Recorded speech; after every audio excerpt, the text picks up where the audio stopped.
उत्पन्ना एकादशी का महत्व। धर्मराज युधिष्ठिर कहने लगे कि हे भगवान, मैंने कार्तिक शुक्ल एकादशी अर्थात प्रबोधिनी एकादशी का सविस्तार वर्णन सुना। अब आप कृपा करके मुझे मार्गशीर्ष माह के कृष्ण पक्ष की एकादशी के विषय में भी बतलाइए। इस एकादशी का क्या नाम है तथा इसके व्रत का क्या विधान है? इसकी विधि क्या है? इसका व्रत करने से किस फल की प्राप्ति होती है? कृपया यह सब विधान पूर्वक कहिए। भगवान श्री कृष्ण बोले, मार्गशीर्ष माह के कृष्ण पक्ष में आने वाली इस एकादशी को उत्पन्ना एकादशी कहा जाता है। यह व्रत शंखोद्धार तीर्थ में स्नान करके भगवान के दर्शन करने से जो फल प्राप्त होता है उसके बराबर पुण्य मिलता है। व्रत करने वाले भक्त को चोर, पाखंडी, परस्त्रीगामी, निंदक, मिथ्याभाषी तथा किसी भी प्रकार के पापी से बात नहीं करनी चाहिए। इसका महात्म्य मैं तुमसे कहता हूँ, ध्यान पूर्वक सुनो। उत्पन्ना एकादशी व्रत कथा। युधिष्ठिर कहने लगे कि हे भगवान, आपने हजारों यज्ञ और लाख गोदान को भी एकादशी व्रत के बराबर नहीं बताया, सो यह तिथि सब तिथियों से उत्तम कैसे हुई, बताइए। भगवान कहने लगे, हे युधिष्ठिर, सतयुग में मुर नाम का दैत्य उत्पन्न हुआ। बड़ा बलवान और भयानक था। उस प्रचंड दैत्य ने इंद्र, आदित्य, वसु, वायु, अग्नि आदि सभी देवताओं को पराजित करके भगा दिया। तब सभी देवताओं ने भयभीत होकर भगवान शिव से सारा वृत्तांत कहा और बोले, हे कैलाशपति, मुर दैत्य से भयभीत होकर सब देवता मृत्युलोक में फिर रहे हैं। तब भगवान शिव ने कहा, हे देवताओं, तीनों लोकों के स्वामी, भक्तों के दुखों का नाश करने वाले भगवान विष्णु की शरण में जाओ, वे ही तुम्हारे दुखों को दूर कर सकते हैं। शिवजी के ऐसे वचन सुनकर सभी देवता क्षीर सागर में पहुंचे। वहां भगवान को शयन करते देख हाथ जोड़कर उनकी स्तुति करने लगे कि हे देवताओं द्वारा स्तुति करने योग्य प्रभो, आपको बारंबार नमस्कार है।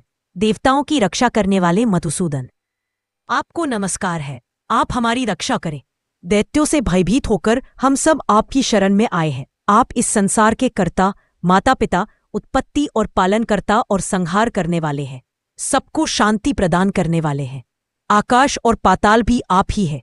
सबके पितामह ब्रह्मा, सूर्य, चंद्र, अग्नि, सामग्री, होम, आहुति, मंत्र, तंत्र, जप, यजमान, यज्ञ, कर्म, कर्ता, भोक्ता भी आप ही है। आप सर्वव्यापक है। आपके सिवा तीनों लोकों में चर तथा अचर कुछ भी नहीं है। हे भगवन, दैत्यों ने हमको जीतकर स्वर्ग से भ्रष्ट कर दिया है और हम सब देवता इधर उधर भागे भागे फिर रहे हैं। आप उन दैत्यों से हम सबकी रक्षा करें। इंद्र के ऐसे वचन सुनकर भगवान विष्णु कहने लगे कि हे इंद्र, ऐसा मायावी दैत्य कौन है जिसने सब देवताओं को जीत लिया है? उसका नाम क्या है? उसमें कितना बल है और किसके आश्रय में है तथा उसका स्थान कहाँ है? यह सब मुझसे कहो। भगवान के ऐसे वचन सुनकर इंद्र बोले, भगवन, प्राचीन समय में एक नाड़ीजंघ नामक राक्षस था। उसके महापराक्रमी और लोकविख्यात मुर नाम का एक पुत्र हुआ। उसकी चंद्रावती नाम की नगरी है। उसी ने सब देवताओं को स्वर्ग से निकालकर वहां अपना अधिकार जमा लिया है। उसने इंद्र, अग्नि, वरुण, यम, वायु, ईश, चंद्रमा, नैत आदि सबके स्थान पर अधिकार कर लिया है। सूर्य बनकर स्वयं ही प्रकाश करता है, स्वयं ही मेघ बन बैठा है और सबसे अजय है। हे असुर निकंदन, उस दुष्ट को मारकर देवताओं को अजय बनाइए। यह वचन सुनकर भगवान ने कहा, हे देवताओं, मैं शीघ्र ही उसका संहार करूंगा। तुम चंद्रावती नगरी जाओ। इस प्रकार कहकर भगवान सहित सभी देवताओं ने चंद्रावती नगरी की ओर प्रस्थान किया। उस समय जब दैत्य मुर सेना सहित युद्ध भूमि में गरज रहा था, उसकी भयंकर गर्जना सुनकर सभी देवता भय के मारे चारों दिशाओं में भागने लगे। जब स्वयं भगवान रणभूमि में आए तो दैत्य उन पर भी अस्त्र शस्त्र आयुध लेकर दौड़े। भगवान ने उन्हें सर्प के समान अपने बाणों से बींध डाला। बहुत से दैत्य मारे गए, केवल मुर बचा रहा।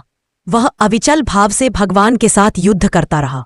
भगवान जो जो भी तीक्ष्ण बाण चलाते वह उसके लिए पुष्प सिद्ध होता। उसका शरीर छिन्न भिन्न हो गया, किंतु वह लगातार युद्ध करता रहा। दोनों के बीच मल्ल युद्ध भी हुआ। 10,000 वर्ष तक उनका युद्ध चलता रहा, किंतु मुर नहीं हारा।